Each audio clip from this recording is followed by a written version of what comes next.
La carrière de l'adjudant-chef Shuttle sera symbolisée dans un insigne de promotion dont la forme est celle de l'écu typique de la NSOA.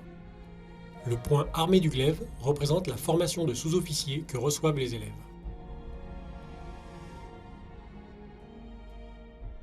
Ernest Shuttle est né le 4 juin 1928 à Mittelausberg dans le Bas-Rhin. De parents agriculteurs, c'est l'action et l'aventure qu'il choisira en s'engageant le 7 octobre 1948 au régiment colonial de reconnaissance en Allemagne. Indochine, 1949. Le Viet Minh inflige une série de revers aux troupes françaises dans la haute région de Cao Bang et Lang Son. C'est dans ce contexte difficile et après 8 mois d'instruction intense qu'Ernest rejoint le régiment d'infanterie coloniale du Maroc qui opère dans cette région en septembre. Il n'a alors que 20 ans. Les Français mènent en cette période une guerre de plus en plus directe et frontale contre le Viet Minh. Jeune chef de groupe, courageux et énergique, il réussit à capturer 12 rebelles lors de ses premières infiltrations dans les lignes ennemies. Le 25 août 1951, à hauteur du village de Mao Dai, une compagnie de supplétifs est fortement accrochée. Elle est clouée au sol sur un terrain difficile. Ernest décide alors de lui venir en aide. Il réarticule son groupe, puis, en tête, monte à l'assaut, surprenant ainsi l'adversaire à qui il inflige de lourdes pertes. Ernest commande son groupe de supplétifs avec autorité et un sens aigu du contact humain. En patrouille, de jour comme de nuit, il est pris à plusieurs reprises sous les feux directs de l'ennemi. Faisant preuve de sang-froid, il s'illustre à maintes reprises au combat, notamment lors de la reconnaissance du village de Thu Coi, où il tuera 5 soldats du Viet Minh et fera 17 prisonniers. 2 ans de combats intenses en Indochine ont forgé son caractère de soldat d'exception. Pour ses actions, Ernest Shuttle sera récompensé par l'obtention de la Croix de guerre des théâtres d'opérations extérieures avec 2 étoiles de bronze et sera nommé sergent le 1er décembre 1951. C'est aguerri et expérimenté qu'il retourne sur son sol natal en mars 1952. Il est alors affecté au 110e régiment d'infanterie coloniale où ses qualités de chef et de meneur d'hommes sont aussitôt reconnues. Ernest est de ces hommes qui ne pensent qu'à repartir. Il rejoint Saïgon le 31 juillet 1953. Affecté à la mission militaire française auprès du gouvernement vietnamien, il sera sous-officier adjoint du groupement commando Clouzon qui opère dans le secteur de Pleiku. La priorité d'emploi de son commando est la reconnaissance et le combat de nuit dans des zones occupées par les rebelles sur les hauteurs de Chaudon. Le 17 décembre 1953, il s'infiltre avec son commando jusqu'aux lisières de Songa Chau. Au cours de cette mission, il capture un soldat régulier qui renseignait le Viet Minh et exploite rapidement la situation en établissant une base d'assaut sous le feu adverse. Son groupe tient la position et couvre l'action principale du commando. Lors de ce combat, il tuera 3 rebelles et obtient une citation à l'ordre de la division. Il rejoindra la France le 7 mai 1955 et se verra remettre la médaille militaire. Sa période de repos est courte, puisqu'il est appelé à partir pour l'Algérie 3 mois plus tard.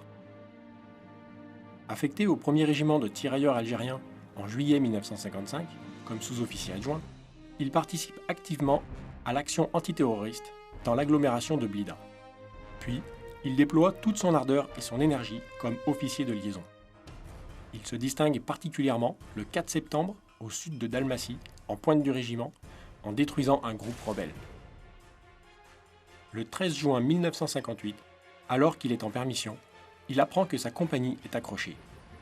Il va profiter d'une liaison héliportée pour la rejoindre. Peu après, dans les gorges de l'Oued Semar, sous les feux incessants de l'ennemi, à la tête de sa section, il s'élance à l'attaque d'un groupe adverse retranché sur une position dominante.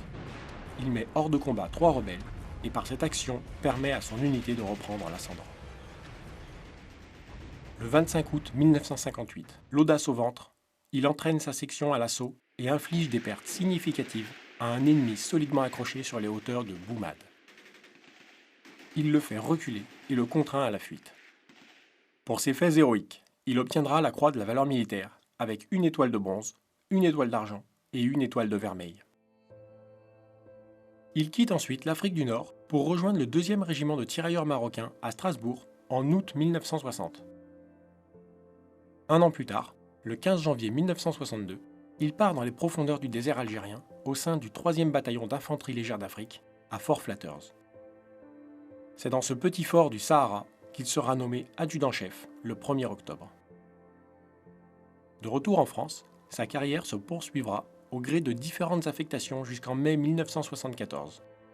Il fera valoir ses droits à la retraite cette même année. Retiré dans le village de Niederhausbergen, dans le Bas-Rhin, il travaillera pendant 14 ans au Centre régional de transfusion sanguine de Strasbourg en tant que responsable de la logistique.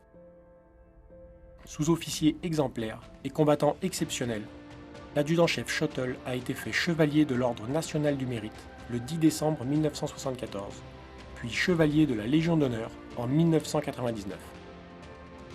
Cet homme ordinaire, au destin extraordinaire, s'est éteint parmi les siens le 7 mars 2005. Élève sous-officier de la 305e promotion, Ernest Schottel est désormais votre parrain. Ravivez sa flamme et honorez sa mémoire.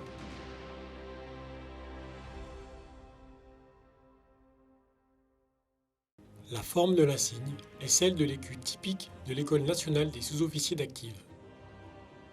La couleur de fond bleu marque son attachement et son engagement au sein des troupes de marine. L'insigne du RICM évoque ces 2 citations obtenues lors de ses premiers combats en Indochine. Le côté gauche supporte le ruban de la médaille militaire obtenu pour faits exceptionnels de guerre en Extrême-Orient. Le bandeau supérieur représente l'insigne porté par les cadres de la mission militaire française auprès du gouvernement vietnamien. Insigne porté par les cadres du commando Sud-Vietnam où il obtiendra sa 3e citation. Affecté au 1er régiment de tirailleurs algériens, l'insigne rappelle sa participation à l'action antiterroriste pendant la guerre d'Algérie et l'obtention de 3 citations. Sous-officier exemplaire et combattant exceptionnel, il obtiendra la Croix des Braves en 1999. Le nom du parrain, adjudant-chef Schottel, y est inscrit en lettres d'or. Enfin, en bas à droite, le point armé du glaive représente la formation de sous-officiers que reçoivent les élèves.